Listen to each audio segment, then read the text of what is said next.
Isang magandang araw po sa inyo mga kalots. Dito po tayo ngayon ay magmimirinda po no, ng kape, kape at tinapay. Ay kanina kalots ay tayo po ay nakapaghilot, kaya po ay tayo nakapagbili po ng tinapay sapagkat ang inyong kalods ay inaamin po natin na medyo mahirap ang buhay. Hindi pa ako talaga nakapagsimula ng ganitong hanap buhay ngayon, Lods, dahil kakatapos lang po namin ng padasal at kamatay na po ng aking ina, at dito po tayo ay magmimirinda. Subalit ay mayroon po tayong kaibigan na tumawag naman ngayon, ay tayo po ay magsiservice po ng pagmamassage, no? Para mayroon po tayong expenses na pabili, no, sa aking mga personal, kahit bigas, sapagat wala po akong pera. Dahil awa naman ng Diyos ay hindi naman tayo pinabayaan na tayo po ay magkaroon po ng konting financial, dahil tayo po ay therapist massage at ako po ay magsiservice mamaya pagkatapos po sa aking pagmimirinda. Kaya sa inyo mga kalods, ito po binigay po na aking tiyahin. Nakapag-ilot po tayo at kaya nakapagbili po tayo ng tinapay.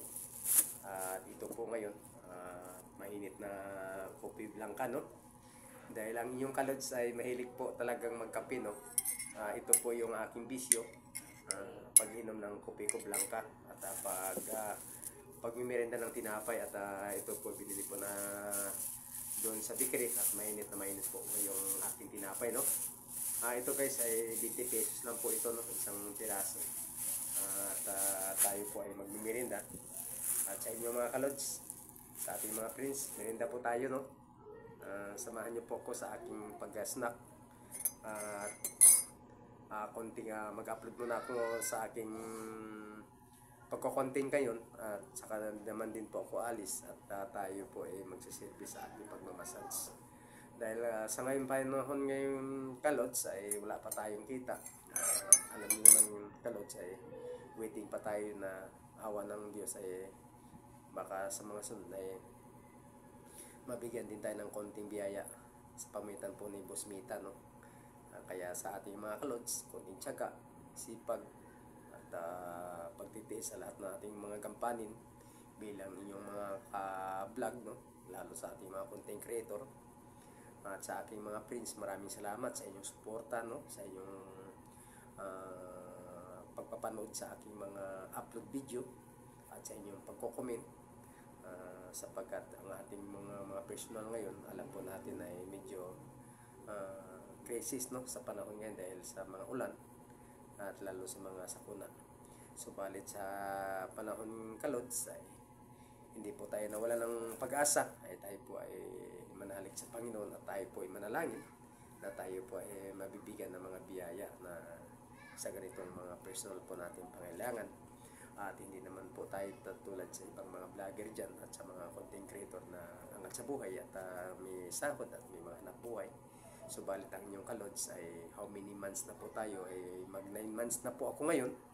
Subalit ay mula po na monetize at hanggang tayo na na-invite.